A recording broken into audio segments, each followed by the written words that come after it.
Time pass গার্ডেনের পক্ষ থেকে শুভেচ্ছা। দেখুন আমার 6 মাসের বুগেনভিলিয়া গাছ কত সুন্দর গ্রোথ নিয়েছে, দারুণ হয়েছে। মোট 9টি গাছ আছে, প্রত্যেকটা 9 রকম আইডির 9টা গাছ। প্রত্যেকটা গাছ সুন্দরভাবে গ্রোথ নিয়েছে, দারুণ নিয়েছে।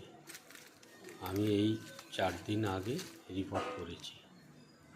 দেখুন বুগেনভিলিয়া গাছের গ্রোথ দেখুন। শুধু জৈব সারের ওপরে গাছটা তৈরি করেছি, কত ব্রাঞ্চ বেরোচ্ছে দেখুন। ঝাঁকড়া দেখুন, এক একটা গাছ প্রচুর পরিমাণে বেড়েছে। ধন্যবাদ আপনাদের সবাইকে।